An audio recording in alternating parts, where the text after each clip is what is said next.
Hello बच्चों, आज हम लोग 12th मैथ्स का जो पेपर आया है उसको सॉल्व करेंगे। ओके, ये सेट 1 है हमारे पास 65/2/1। ठीक है, जिसका भी हो वो ये देख ले। Okay, now we will start MCQ questions. Okay बच्चों, सेक्शन ए का फर्स्ट क्वेश्चन देखिए, multiple choice question. If matrix A 0 0 1 0 then a to the power 2 0 2 3 is equal to. Okay, ये चार ऑप्शंस दिए हुए हैं हमको यहाँ पे, इसको सॉल्व करना है। तो देखिए, सबसे पहले ये मैट्रिक्स ए को देखते हैं, इसका स्क्वायर करते हैं। तो देखिए यहाँ पे मैंने सॉल्व किया हुआ है आप लोगों के लिए, ध्यान दीजिएगा। जो मैट्रिक्स ए दी है, ठीक है, ये मैट्रिक्स जो ए दी है, ठीक है, इस मैट्रिक्स ए का मैंने स्क्वायर किया, 2 टाइम्स लिखा है इसको, स्क्वायर किया, फिर मल्टीप्लाई किया, 2 बार लिखा ए dot A, 0 into 0 0, 1 into 0 0, plus का साइन बीच में, 0 इंटू 1 0, 1 इंटू 0 0, प्लस का साइन। इस तरह से 0 into 0 plus 0 into 0, 0 into 1 0 plus 0 into 0। तो ए स्क्वायर, जब इस मैट्रिक्स ए का मैंने स्क्वायर किया तो मुझे क्या मिल रहा है, नल मैट्रिक्स मिल रही है। ठीक है, ए स्क्वायर ये मिल रहा है। तो इसी तरह से अगर इस मैट्रिक्स की पावर 22 कर देंगे तो भी हमें क्या मिलेगा, नल मैट्रिक्स मिलेगा। तो क्वेश्चन 1 का जो मल्टीपल चॉइस क्वेश्चन है उसका आंसर सी जो है नल मैट्रिक्स वो सही है। ठीक है, सिंपल हमने क्या किया, मैट्रिक्स ए दी थी, इसका स्क्वायर किया मैंने, आप देख सकते हैं सॉल्यूशन में मैंने इसका स्क्वायर किया, स्क्वायर के बाद मुझे नल मैट्रिक्स मिली। इसकी पावर 22 भी क्या होगा, फिर जितनी भी पावर करेंगे वो क्या होगा, नल मैट्रिक्स मिलेगी मुझे। तो option C is right. Okay, now moving to multiple choice question 2। यहाँ पे दिया है if matrix 2 0 5 4 is equal to p plus q। Okay, where p is symmetric and q is skew symmetric matrix, then q is equal to p symmetric and q is skew symmetric है। इस matrix को ये देखिए a लिखा है, इसको a consider कर लिया है। वैसे स्क्वायर मैट्रिक्स का को सिमेट्रिक एंड स्क्यू सिमेट्रिक में इस तरह से रिप्रेजेंट करते हैं। ये फॉर्मूला होता है स्क्वायर मैट्रिक्स का। We can represent the square matrix in the sum of symmetric and skew symmetric matrix 1/2 A plus A transpose plus 1/2 A minus A transpose। तो ये जो हिस्सा होता है ये सिमेट्रिक होता है और ये हिस्सा क्या होता है, स्क्यू सिमेट्रिक होता है। तो एज इट इज यहाँ पे इस मैट्रिक्स को A मान लिया, ठीक है, और हमें क्यू सिमेट्रिक मैट्रिक्स दिखाना है। Q is skew symmetric matrix, then Q is equal to symmetric matrix हमें निकालना है। तो क्यू ये है हमारे पास 1/2 A minus A transpose. We will put the value of matrix A, this is matrix A, यहाँ पे रखा है, इसका ट्रांसपोज किया तो रो चेंज कॉलम में, कॉलम चेंज इन रो, तो इसको हमने चेंज किया 2504 हो जाएगा। सब्ट्रैक्ट किया 2 - 2 0, 0 - 5 -5, 5 - 0 5, 4 - 4 0। तो सिमेट्रिक मैट्रिक्स क्या आ गई, ऑप्शन बी हमारा करेक्ट है, 0 5/2 - 5/2 0। Option B is correct. अब इसी तरह से मल्टीपल चॉइस क्वेश्चन 3 की तरफ हम लोग बढ़ते हैं, देखते हैं, बहुत आसान है। मैट्रिक्स ए दिया है और बोला है कि ये नॉन सिंगुलर मैट्रिक्स है और इसका जो एलिमेंट ए है, ये जो एलिमेंट ए है वो बोला है सेट ए को बिलोंग कर रहा है। देन सेट ए इज, हमें बताना है, ये 4 ऑप्शन दिए, इसमें से सेट ए क्या होगा हमारा। ठीक है, ऑप्शन डी वैसे करेक्ट है पर क्यों करेक्ट है इसको देखते हैं। नॉन सिंगुलर मैट्रिक्स है तो इसका मतलब क्या है, इस मैट्रिक्स का जो डिटर्मिनेंट होगा बच्चों वो क्या होगा, नॉट इक्वल टू 0 होगा। तो इसका डिटर्मिनेंट निकालते हैं। रो के अबाउट मैंने इसको एक्सपेंड कर दिया है, 1 ब्रैकेट में 3 × 1 3 माइनस ए, फिर -2, फिर 2 × 1 2 -3 प्लस 1, ठीक है, 2 × a 2a minus 3 3 9 will not be equal to 0, ये लिखा मैंने। फिर यहाँ पे देखिए 3 - 4 -1 हो जाएगा, ठीक है, और ये -1 -9 और 3 को कर लीजिए तो -6 प्लस 6 कैंसिल आउट हो जाएगा, a -4 बचेगा यहाँ पे। Okay, this will not be equal to 0, तो a will not be equal to 4। तो ये एलिमेंट a जो है ये 4 के इक्वल नहीं होगा। और हम जानते हैं कि मैट्रिक्स क्या होता है, मैट्रिक्स एक रेक्टेंगुलर एरे है जो कि सेट ऑफ क्या है, रियल और इमेजिनरी नंबर्स का है। तो ये रियल नंबर्स के सेट होता है एक तरीके से, ठीक है, सेट ऑफ रियल नंबर्स। तो रियल नंबर्स तो है बट ये जो अंदर नंबर ए है ये 4 के इक्वल नहीं हो सकता। तो हमारा क्या होगा, r - 4 ये सेट होगा। जो सेट ए है वो क्या होगा, ये जो सेट ए है वो क्या है हमारा, r - 4। ओके, तो option D is correct. Question 4 की तरफ बढ़ते हैं बच्चों।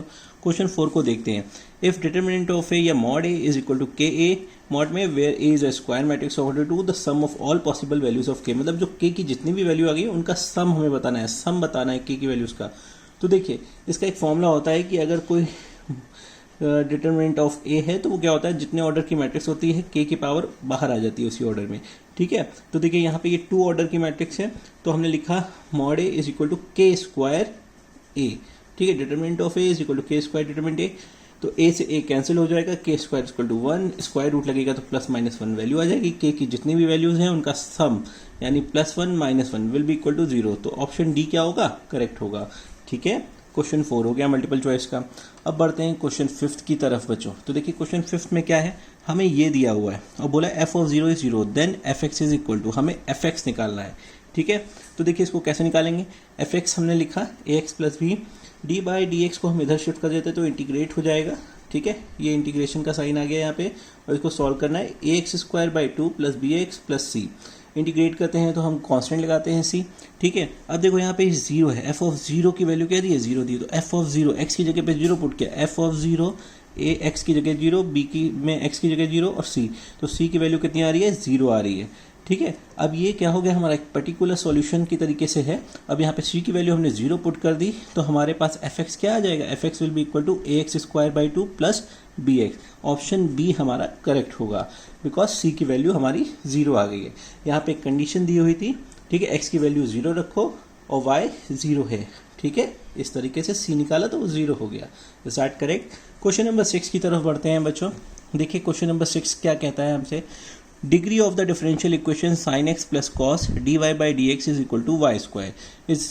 ठीक है, सीबीएसई ने इसको नॉट डिफाइंड बोला है। कॉस के साथ, साइन के साथ, ट्रिग्नोमेट्रिक फंक्शन के साथ जब भी डिफरेंशियल होता है फंक्शन नॉट डिफाइंड होता है, डिग्री नॉट डिफाइंड होती है हमारी। ठीक है, बट मैंने इसको जब ऐसे सॉल्व किया तो मैंने क्या किया, cos dy by D x लिखा, y square minus sine x लिख दिया, कॉस इनवर्स हो जाएगा, y square minus sine x हो जाएगा, और इसका आंसर मैंने 1 दिया कि इसकी डिग्री 1 होगी। बट सीबीएसई ने इसको नॉट डिफाइंड की कैटेगरी में बताया है। ठीक है, एट लास्ट यही नॉट डिफाइंड सही है। Now we will move to question number 7, integrating factor of the differential equation. देखिए इंटीग्रेटिंग फैक्टर क्या होता है, लीनियर डिफरेंशियल इक्वेशन है ये। ठीक है, integrating factor integration e to the power p dy। क्यों dy है, dx नहीं, बिकॉज dx अपॉन dy के फॉर्म में इक्वेशन हमको यहाँ पे दी हुई है। ठीक है, तो कैसे निकालेंगे, 1 minus Y square D X upon D Y plus Y X is equal to A Y. यहाँ पर हमने 1 अपॉन वाई स्क्वायर से डिवाइड कर दिया हर जगह, तो देखिए ये हमारा p हो गया और ये हमारा q हो गया। तो देखिए integrating factor e to the power p, ये p है हमारा। ठीक है, this is p D Y. ठीक है, तो p की वैल्यू रखी, dy रखा, 1 अपॉन वाई स्क्वायर को t कंसिडर किया मैंने यहाँ पे। फिर देखिए डिफ्रेंशिएट किया, -2y dy dt हो गया, y dy dt by minus dt by 2 हो गया। तो e to the power y dy की जगह हम क्या रखेंगे, -dt बाई 2 और -1/2। ये चल रहा है हमारा, e to the power -1/2 log t हो जाएगा यहाँ पे। ठीक है, फिर t की पावर ये -1/2 ऊपर ले गए, -1/2 हो जाएगा। e की पावर लॉन्ग में कुछ भी होता है तो वो बेस में आ जाता है, t टू दी पावर -1/2 हो गया। इसको 1 अपॉन रूट टी भी लिख सकते हैं हम, है ना, और t को हमने क्या कंसिडर किया था, 1 माइनस वाई स्क्वायर। तो देखिए 1 upon in place of square root of t की जगह पे हमने 1 माइनस वाई स्क्वायर रखा, तो इसका integrating factor option D 1 upon square root 1 minus Y square है। बहुत सिंपल था बेटा। ठीक है, आगे बढ़ते हैं हम लोग। देखिए वेक्टर का क्वेश्चन है, क्वेश्चन नंबर 8 का, unit vector along P Q where coordinates of P and Q respectively are this and this. ठीक है, तो सिंपल है, पी क्यू हमारे पास है, हमें यूनिट वेक्टर बताना है इसके अलोंग में। तो सबसे सिंपल पॉइंट है, देखो पी पॉइंट दिया है, क्यू पॉइंट हमको दिया है। 4 - 2 कितना हुआ, 2 हुआ, 4 - 1 3 हुआ, -7 -1 यानी +1 हो गया, -6 हो गया। ओके, तो ये चीज़ हमारे पास हो गई। देखिए 4 - 2 4 - 1 -7 +1। ठीक है, ये चीज़ आ गई। उसके बाद ये जो आ रहा है हमारे पास 2 2 × 4 3 3 × 9 36 36 + 9 45 और 45 + 4 49 49 का रूट कितना हो गया, 7। तो ये ऑप्शन डी हमारा करेक्ट है। Is that clear. बहुत आसान है ये तो। ठीक, यूनिट वेक्टर निकालना है, ठीक, पी क्यू का। ओके, आगे बढ़ते हैं, बात करते हैं क्वेश्चन नंबर 9 की। ये भी वेक्टर का क्वेश्चन है। Position vector of the mid point of line segment A B is this. ये दिया हुआ है पोजीशन वेक्टर इसका 3 2 -3 पॉइंट हो गए इसके, and the position vector of A is 2 3 -4 ये दिया हुआ है, पोजीशन वेक्टर ए दिया है, position vector of mid point दिया है, then position vector of the point B. तो बी इसको हमने अल्फा बीटा गामा लिया है और ये मिड पॉइंट है, तो alpha plus 2/2 by mid point है तो 3, ठीक है। फिर बीटा प्लस 3/2 मिड पॉइंट है, ठीक है, बीटा प्लस 3/2 मिड पॉइंट ये यहाँ पे 2 के, और फिर -4 plus gamma by 2 is equal to -3, ठीक है। सबको सॉल्व करेंगे, देखो यहाँ से अल्फा सॉल्व किया तो 4 मिला हमें, बीटा मिला 1 और गामा मिला -2, ठीक है। तो क्या हो जाएगा 4i प्लस जे कैप -2k कैप, तो ऑप्शन बी हमारा सही हो जाएगा। Is that clear? सॉल्यूशन को फिर से देखिए, अच्छे से समझ में आ जाएगा आपको। अगला क्वेश्चन देखते हैं, क्वेश्चन नंबर 10 को। Projection vector of 2i cap plus 3j cap on the vector 3i minus 2j cap. तो क्या होता है, projection of this vector on this vector, इसको a मान लीजिए, इसको b मान लीजिए, ठीक है। प्रोजेक्शन निकालना है तो a डॉट b और स्क्वायर रूट ऑफ b, ठीक है। तो ये देखिए b का ये b है, तो हमने इसका इन दोनों का प्रोडक्ट निकाला 2i plus 3j dot 3i minus 2j, और स्क्वायर रूट में इसका, ठीक है, क्या किया 3 का स्क्वायर 9 प्लस 2 का स्क्वायर माइनस 2 का स्क्वायर 4, 9 प्लस 4 यानी रूट 13, 6 माइनस 6 3i, 3 टू 6 हो गया, i डॉट i 1 होता है, j डॉट j 1 होता है, 6 minus 6 0, option is 0, option A is correct. Okay, now move करते हैं। Equation of line passing through the point 1,1 and parallel to Z axis, मतलब direction इसकी क्या है, के है, जेड एक्सिस के पैरेलल है और इस लाइन इन पॉइंट से पास कर रही है। तो क्या हो जाएगा x-1 y-1 z-1, ठीक है। तो देखिए इसकी क्या होगी, x-1 upon 0 is equal to y-1 upon 0 and z-1, और डायरेक्शन क्या है, पैरेलल है जेड एक्सिस के, तो यानी k की अलॉन्ग डायरेक्शन है, तो z-1 इज इक्वल टू 1, तो option D is correct. Is that clear? आगे बढ़ते हैं, question number 12। If the sum of numbers obtained on throwing a pair of dice is 9, ठीक है। अगर 2 पासे फेंके जा रहे हैं, तो ये तो हमने सैंपल स्पेस यहाँ पे बनाया हुआ है, आप देख सकते हैं, ठीक है। और बोला है pair of dice is 9 sum of, तो देखिए मैंने यहाँ पे मार्क किया है 3 प्लस 3,6 आएगा, एक डाई पे 3 आएगा, दूसरे पे 6 आएगा, 9 हो जाएगा, 5 4 9, 4 5 9, 6 3 9, तो 1 2 3 4 ऐसे मिलेंगे जिसपे सम 9 आएगा, ठीक है। Then the probability that number obtained on one die is 4, ठीक है। और प्रोबेबिलिटी बतानी है कि number obtained on one die is 4, ठीक है, हमको ये चीज़ बतानी है। तो देखो इसमें क्या है, टोटल 4 केसेस हैं, ठीक है। हमारे पास टोटल कितने केसेस बन रहे हैं, 4, और उसमें से 2 केसेस ऐसे हैं जिसमें क्या आ रहा है, डाई का नंबर 4 आ रहा है, तो ऐसे 2 केसेस हैं, ठीक है। तो नंबर ऑफ फेवरेबल 2, टोटल 4, तो 1/2 आंसर हमारा करेक्ट है। Is that clear? आगे बढ़ते हैं, क्वेश्चन नंबर 13 की तरफ बढ़ते हैं, ठीक है। इंटीग्रेशन की प्रॉब्लम है, देखते हैं, आसान है। Anti derivative of 10x minus 1 10x plus 1 with respect to x। तो देखिए मैंने क्या किया, एंटी डेरिवेटिव इंटीग्रेशन का साइन लगाया, 10x माइनस 1 ये लिखा मैंने यहाँ पे, ठीक है। फिर साइन कॉस में चेंज किया तो ये मिल जाएगा sin x minus cos x, sin x plus cos x, cos sin x plus cos x को हमने t ले लिया, डिफ्रेंशिएट किया, साइन का कॉस हो जाएगा, कॉस का माइनस sin x हो जाएगा, dx dt हो जाएगा, ठीक है। अब एक चीज़ समझिए, यहाँ पे हमारे पास ये आ गया, यहाँ से माइनस कॉमन लिया तो sin x minus cos x D x हो जाएगा, माइनस डी टी हो जाएगा, तो sin x minus cos x की जगह पे माइनस डी टी रखा, अपॉन में t, इसको t लेट किया था तो t रखा मैंने, ठीक है। अभी क्या हो जाएगा, log t हो जाएगा हमारे पास, माइनस log t हो जाएगा, प्लस c हो जाएगा, तो log t की वैल्यू क्या है, sin x plus cos x मैंने रखी। अच्छा, ये जो ऑप्शन दिए हैं इसमें से तो ये ऑप्शन नहीं है, बट मैं इसको चेंज कर सकता हूँ, इसमें बना सकता हूँ। मैंने क्या किया, √2 से डिवाइड किया और मल्टीप्लाई किया, तो √2 यहाँ लिखा मैंने, 1/√2 लिखा, sin x plus 1/√2 cos x लिखा, ठीक है। √2 से डिवाइड, √2 से मल्टीप्लाई करने के बाद ये sin π/4 हो गया, ये cos π/4 हो गया, ये फॉर्मूला हो गया cos a माइनस b का, ठीक है। तो cos π/4 माइनस एक्स लिख लिया मैंने, यहाँ पे माइनस था मेरे पास, ठीक है। और ये तुम्हारा c1 देखो माइनस log √2 जो है a प्लस बी में कन्वर्ट कर लिया मैंने, है ना। तो ये log√2 जो है वो c के साथ चला गया, कांस्टेंट बना लिया तो c1 लिख दिया मैंने, फिर यहाँ पे माइनस है, इसको प्लस कर लिया तो ये सेक में कन्वर्ट हो जाएगा, तो ऑप्शन हमारा सी सही है। इस लास्ट स्टेप को समझना बहुत आसान है, कोई दिक्कत की बात नहीं है। माइनस यहाँ था, log√2 है, इसको अलग किया, फिर प्लस log, ठीक है, ये वाला हिस्सा पूरा आ जाएगा हमारा, ठीक है, माइनस साइन था तो ये माइनस हो गया, यहाँ पे प्लस होता है वैसे पर माइनस की वजह से माइनस हो गया। log√2 ये एक कांस्टेंट है और ये जो कांस्टेंट इसके साथ था इन दोनों को मिला लिया तो इस कांस्टेंट c1 लिख लिया, फिर बचा इतना हिस्सा तो cos π/-4x किया मैंने, ठीक है, माइनस हटाने के लिए सेक में कन्वर्ट कर लिया तो ऑप्शन सी आ गया हमारा, सही मिल गया। ठीक है, ये और आसान क्वेश्चन है, क्वेश्चन नंबर 14। क्वेश्चन नंबर 14 को देखते हैं बच्चों। ये मुझे दिया हुआ है आधा वर्टिसेस ऑफ ट्राइंगल, ये ट्राइंगल बना है, इसकी vertices delta denotes the area of triangle ABC, हम सब जानते हैं। Then this square is equal to this, देखिए डेल्टा इज इक्वल टू 1/2, मैंने इसको लिख लिया ऐसे ACEBDF 1 1 1 इस तरह से दोनों तरफ स्क्वायर कर दिया, ठीक है, तो ये 4 हो जाएगा 2, तो इसको मल्टीप्लाई किया ये स्क्वायर तो 4 डेल्टा स्क्वायर ये हो जाएगा और यही हमें लाना है, ऑप्शन बी इज करेक्ट। ठीक है, बहुत आसान है, ध्यान से देख लीजिए, ऑप्शन बी इज करेक्ट। अब देखिए द फंक्शन fx, कितना आसान क्वेश्चन है ये वाला।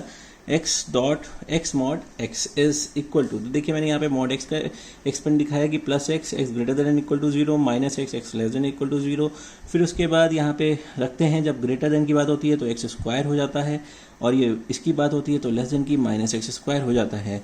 ठीक है, तो देखिए फंक्शन क्या है, कॉन्टिन्यूअस है, ठीक है, mod x कॉन्टिन्यूअस है, ठीक है, continuous and differentiable at x equal to 0। बात क्लियर है आपको, तो option A is correct. Is that clear to everyone? अच्छा, अब देखते हैं क्वेश्चन नंबर 16 की बात करते हैं। 16 हमें दिया है, tan इनवर्स इधर कर लेंगे, dy/dx निकालना है हमें, ये ले गया, कंपोनेंडो एंड डिविडेंडो लगाएंगे इसमें, ठीक है, तो क्या लिखेंगे x plus Y plus X minus Y, फिर x plus Y minus X minus Y, ठीक है, तो x बाय वाई बचेगा।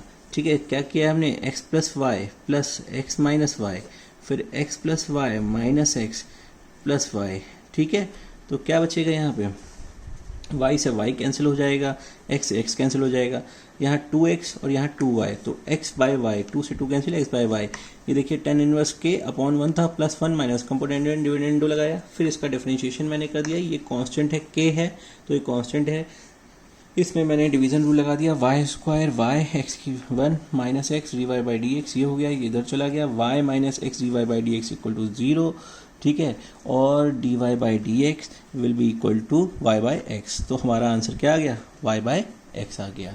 Is that clear? बहुत ध्यान से देखिए बच्चों, इसको आगे बढ़ते हैं। देखिए question number 17, the objective function z(ax) equal to by LPP has maximum value 42 at this point, तो 4,6 पे है तो 4,6 रखा हमने यहाँ पे, ये इक्वेशन बन गई 42 4,6, तो क्या हो गया 4a प्लस 6b, इक्वेशन 1। दूसरा मिनिमम वैल्यू 19 एट 3,2 रखी value 19 3a plus 2b, equation 2।